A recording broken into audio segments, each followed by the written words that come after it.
Saya bisa menunjukkan ini loh, foto ronsen seorang yang sakit di rumah sakit. Saya bisa bawa dokternya, saya bisa bawa foto ronsennya, saya bisa bawa orangnya. Kalau di dalam foto ronsennya ada paku di dalam tubuhnya.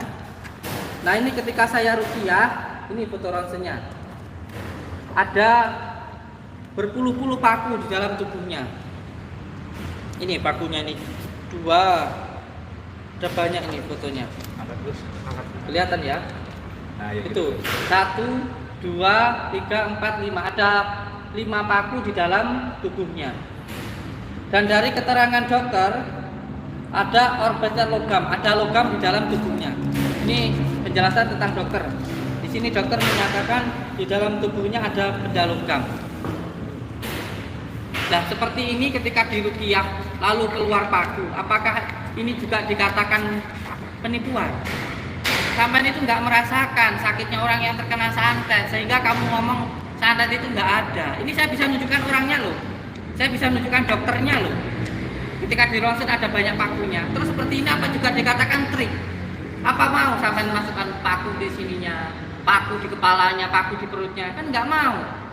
Jadi semua sesuatu berbicara pada tendensi hukumnya, berbicara pada tendensi ilmunya.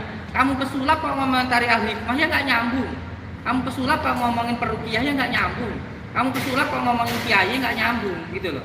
Kalau saya bukan kiai, saya pemulung rongsor. Tapi yang beliau sampaikan itu nggak sesuai dengan keilmuannya, sehingga salah kaprah. Sampai seorang reporter semuanya seperti ini, lalu sampai ngomentari seorang guru ngaji, nyambung nggak ilmunya sama nggak? Sampai megang kamera, nyalain kamera, tahu ilmunya kamera, tahu ilmu mantik, sorok, tahu nggak? Tasrif, nggak tahu kan? Beda jalurnya, gitu loh. Jadi berbicara sesuai pada keilmuan kamu, jangan pada kemauan kamu, jangan karena awas ujian kamu, pikiran kamu menuju seseorang melakukan itu sehingga kamu mengira orang lain juga melakukan apa seperti yang kamu lakukan. Mentang-mentang kamu sering pakai trik, mentang-mentang kamu sering pakai penipuan untuk hiburan, lalu kamu melihat orang lain juga sama seperti kamu. Enggak tentu sama, sayang. Jangan mentang-mentang kamu itu jelek, melihat orang semuanya jelek. Jangan seperti itulah. Kita itu harus sesuai pada tendensi hukumnya, pada tendensi ilmunya masing-masing. Gus, tadi kan juga sempat bilang sudah berusaha untuk bertabayun, ngajak bertemu. Ada nggak sih Gus keinginan misalnya minta tolong dari pihak TV? Saat ini kan Gus sudah di beberapa stasiun ya Gus, untuk diminta dipertemukan. Saya kemarin langsung sama dengan Raffi Ahmad di acara Tawa Berkah. Saya minta untuk dihadirkan Marcel ini. Jangan hanya sekedar minta pembuktian. Kita harus relevan dong. Siapa yang memulai awalnya? Siapa yang menuju pertama? Siapa yang menyebutkan nama saya? Kan sana menuju saya melakukan penipuan. Kalau memang benar-benar dia tidak menipu, dia bisa membuktikan siapa yang saya tipu, korbannya mana, alat buktinya apa. Jangan hanya asumsi saja, jangan sekedar asumsi saja. Saya bisa menunjukkan kitab saya apa yang saya gunakan. Saya menggunakan kitab Syamsul Ma'arif Kubro, kitab Al-Askar. Saya pakai kitab salah satunya khusus tentang membahas tentang sihir, yaitu kitab Al-Awfaq. Di situ diterangkan bagaimana ketika baginda Rasulullah disihir, lalu bagaimana pengobatannya, bagaimana menghilangkan ikatan, itu ada. Jadi kita ini berbicara harus dasar hukumnya lah, gitu. Jangan hanya berbicara atas dasar kemauannya atau opininya, seolah-olah kalau saya nipu dia juga nipu, kan tidak bisa seperti itu, sayang. Maka ini ketika boleh saya hukumi tidak bisa, kita buktikan nanti di pengadilan.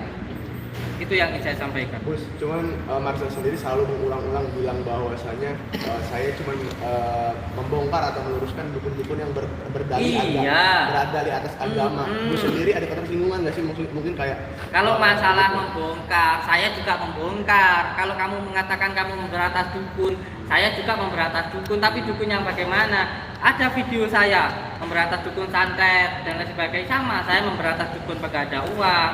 Saya juga memberantas dukun cabul yang merugikan masyarakat. Semuanya ada tendensi hukumnya. Tetapi kalau kamu mengatakan ini adalah edukasi itu tidak menjatuhkan orang lain, tidak menuduh orang lain. Kalau kamu sudah menuduh orang lain, harus ada buktinya, sayang. Bukan hanya sekedar opini saja, bukan hanya sekedar asumsi saja, harus ada buktinya. Jadi kita itu berbicara atas dasar hukumnya. Ada tendensi hukumnya, ilmunya itu ada sayang. Berarti menurutku sendiri Bang Marcel ini tidak berkapasitas untuk mengomentari itu ya? Ya iya, dia kapasitasnya kan pesulap. Dia ngapain mengomentari al-hikmah? Dia punya ilmu al-hikmah enggak? Punya ilmu ruqyah enggak? Tahu tentang kitab Syamsul Ma'arif Kubro enggak? Kitab Al-Afaq saya tanya, beliau tahu enggak tentang kitab Al-Afaq? Tentang kitab Al-Azhar tahu enggak? Kalau enggak tahu jangan komentar lah. Kamu nggak pernah tahu, kalau kamu nggak pernah tahu ya tanya dulu lah tentang santet. Dikatakan katanya ada ya video Marcel yang mengatakan santet itu nggak ada, itu hanya pikiran saja. Ini sudah menyalahi akidah sayang. Di dalam Al-Quran itu santet benar-benar ada, bukan hanya sekedar pikiran, bukan hanya katanya hanya sekedar pikiran saja. Tidak, santet itu ada yang benar-benar berbentuk barang. Ini baginda Rasulullah sendiri yang terkena. Ini harus dijelaskan. Kalau enggak seperti ini nanti, wah bisa-bisa semua orang bisa berubah akidahnya. Karena apa? Karena semuanya harus secara logika. Ya, bisa-bisa orang nggak beragama kalau begini. Makanya saya melawan. Saya siap untuk di jalur hukum atau dimanapun saya siap.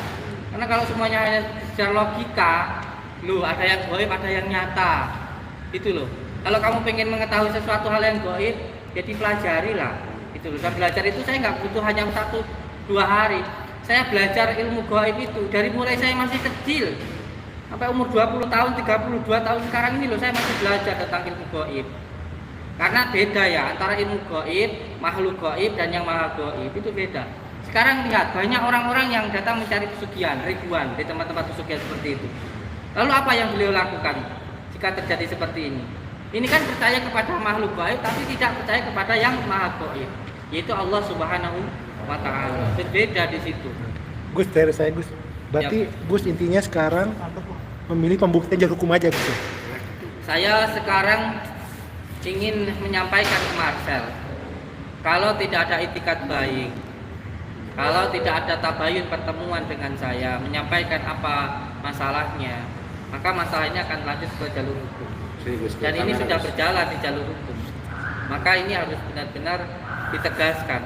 Sebab opininya sudah banyak dan mengakibatkan banyak masalah di luar. Kalau saya sendiri sebenarnya tidak masalah ya. Saya mau dihina, saya mau dicaci, mau dibully. Menurut kita itu kelihatan baik hanya karena Allah itu menutupi aib-aib kita. Kita ini kalau dibuka jeleknya nggak ada yang baik.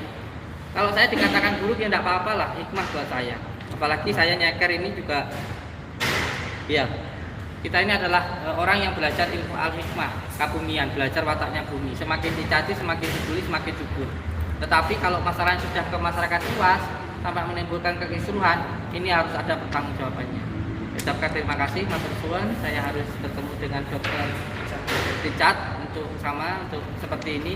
Mohon doanya dan semoga kita semuanya diberikan kesabaran ketabahan oleh Allah Subhanahu wa taala. Amin. Terus berjuang semoga berkah barokah berlimpah. Assalamualaikum warahmatullahi wabarakatuh.